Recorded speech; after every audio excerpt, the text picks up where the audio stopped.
Hello, everyone out there.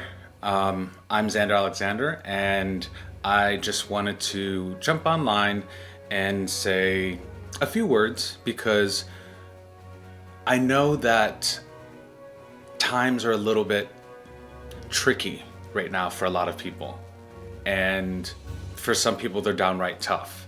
And it seems like there's no end in sight.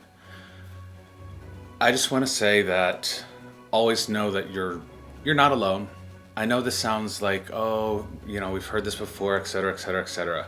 But no, you've heard it before and you'll keep hearing it over and over and over again.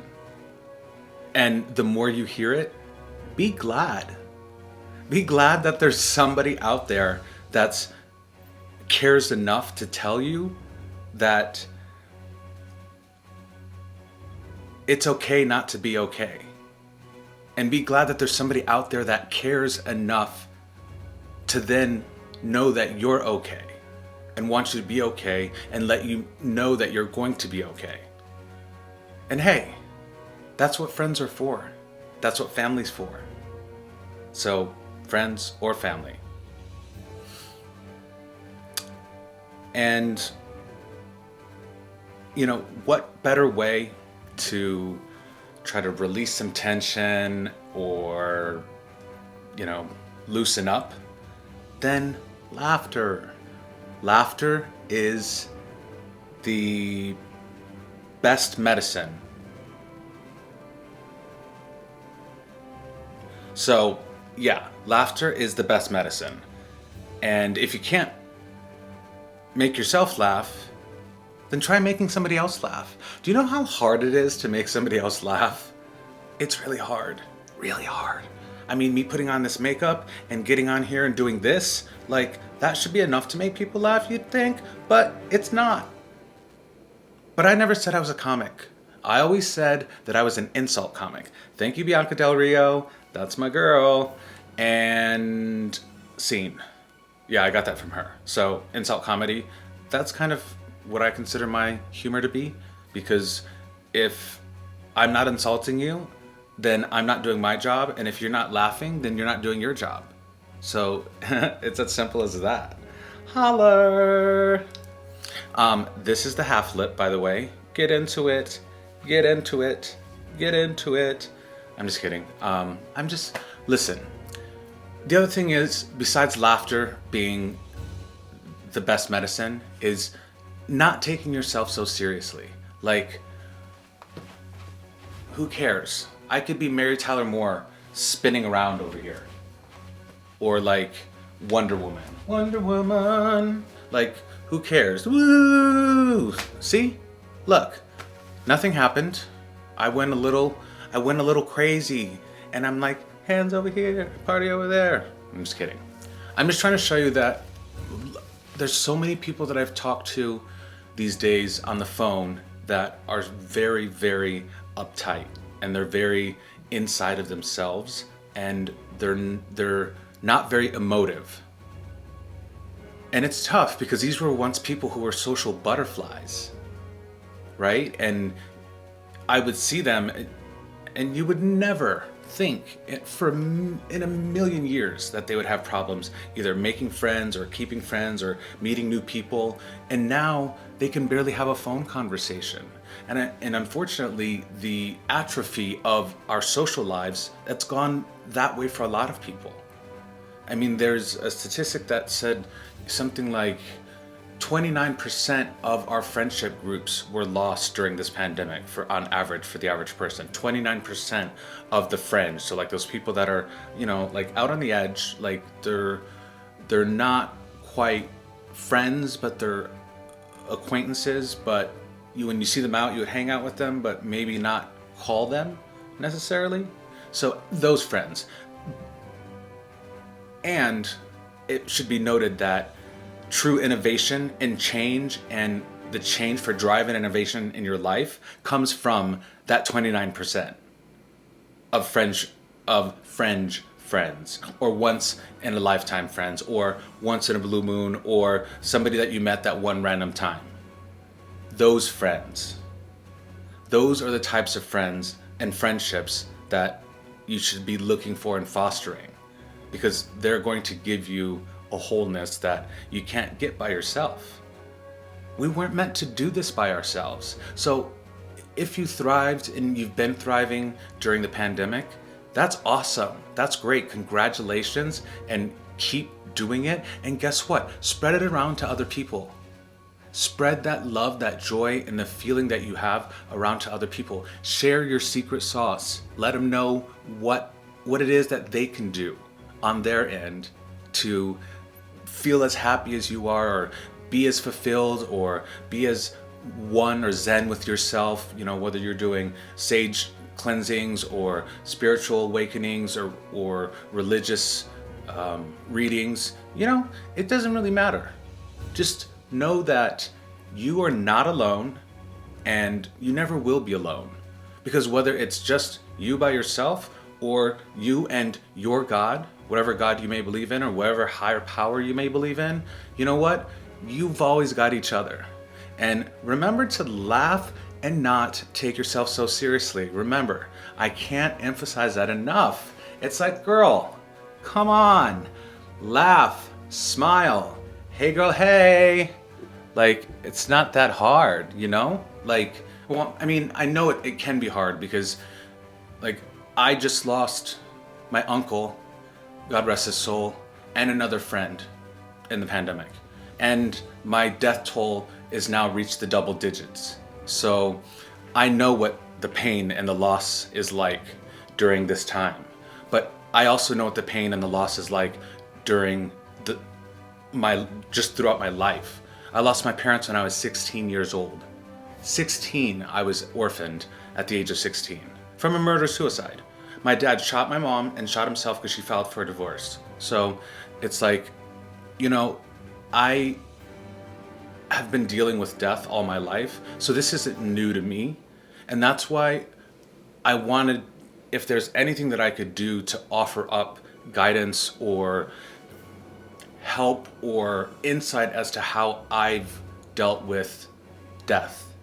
I know everyone deals with it differently, and I know everyone, some people go through the stages of grief or the stages of whatever, but not everybody deals with it the same way. And that's one thing that we all have to realize that laughter will still get you through it. And you can tell a joke.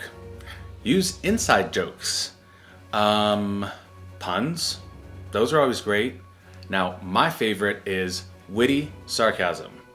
Witty sarcasm, come on, anybody? Yes, you love it. Oh no. Sorry, it's getting windy outside. And then finally there's one-liners. I'm not very good at one-liners, so I'm not good at jokes, period. So don't come to me there. Another thing that might help, especially amongst the LGBT community, is to stop the bullying. Guys, we've got to stop bullying each other. We've got to stop trolling each other. We've got to stop taunting each other. I mean, there are people who are getting to the point of mental break, and some to the point of wanting to hurt themselves because of the bullying they've received online. It's like from Mean Girls. You've got to stop calling each other bitches. No, seriously. Just stop calling each other bitches. Be nicer. Even if you were personally victimized by Regina George. Oh my God, I can't believe I forgot her name. I need to watch that movie ASAP. That's like one of my all-time favorite movies, so I'm like, definitely gotta watch it. And if you haven't seen it, Mean Girls, then turn in your gay card and try again. I'm just kidding. So you should see that, and Dreamgirls, and Tu Wong Fu, and Devil Wears Prada, and Romeo and Michelle's High School Reunion, and Baps, and Clueless, and The Craft, and The Girl with the Green Scarf, Made in Manhattan. just listing off some feel-good movies that the gays all kind of love. The Birdcage. That's a good one. I love The Birdcage. Love. Such a great movie. Agoror Spartacus. And so once we get past this bullying and this trolling aspect online, because let's face it, we're all we've got, guys. We have to rebuild our community just like everybody else is rebuilding their communities. And the LGBTQ community, like, we can build our community back better and stronger than it was before. Let's not be naive and pretend there were no racial divides or, cattiness here and there. Let's leave all that in the past, look to the future, and think, how can we recombine our community? How do we reconnect with each other in a way that's more than just physical? How do we help each other out? How do we help each other out of this mess that we've been in for the last 3 years?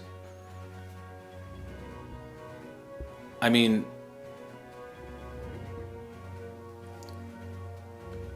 it's gonna take some time because we were all there. Like, we were all at the height of our heights. We were all living our lives, especially in the gay community, and then it was gone. And all we have is each other. And some of us, we don't have our given family. We just have our chosen family. And then you also realize too that your chosen family is your chosen family for a reason, but they also have their real family. So it gets a little tricky, but in the end, you've still got family, whether you choose them or lose them or use them. But try to amuse them while you do it. Ba-da-ba-ba-da-ba, boom. Well, that was just me taking a few minutes because I've actually never done Instagram Live, so this is my first time. That's why there's like no bells or whistles. I don't know if there's anything this thing actually does. But I figured I would give it a try. I would do something nice by, giving some ideas to those people who are struggling with the COVID-19. Try to reframe your thoughts and break them into smaller pieces and then analyze them individually and see how you can look at it differently. Rather than what's the negative that it was, what positive can you take from it? And what did you learn? How did you grow from it? It's a great way to look at it. Distract yourself with a new hobby. Now, I cannot stress this anymore. Guys, distract yourself with a new hobby. This is the perfect time to try something new. There's nobody here. There's nobody watching. Try something new. Look, I'm doing Instagram Live with a half lip and some cute lashes. And I've never done this before. So I'm trying something new. And guess what? Failure is the best part of life. Because failure is practice attempts at perfection. And you're gonna fail a lot more than you succeed. Ask any successful person. They fail a lot more than they succeed. And it's in this failure and in this ability to learn from each failure and to move forward that we're actually going to find our true happiness.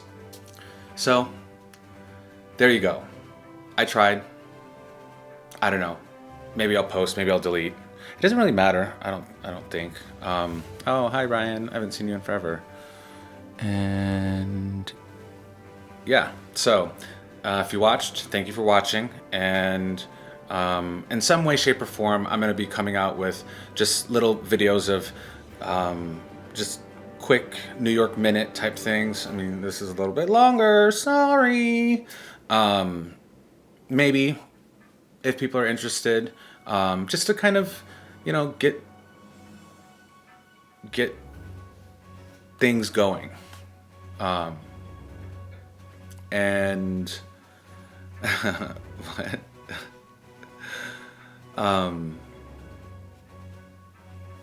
Yeah, to get things going and to get people feeling better. If I can. I'll be the bitch with the heart of gold. Or I'll be nothing. Doesn't matter. Everybody's different. Some people need that, some people don't. I know that I like it for my personal self to try to make other people feel good about themselves. I like making them feel amazing about themselves. So that's it. That's the tweet. That's all.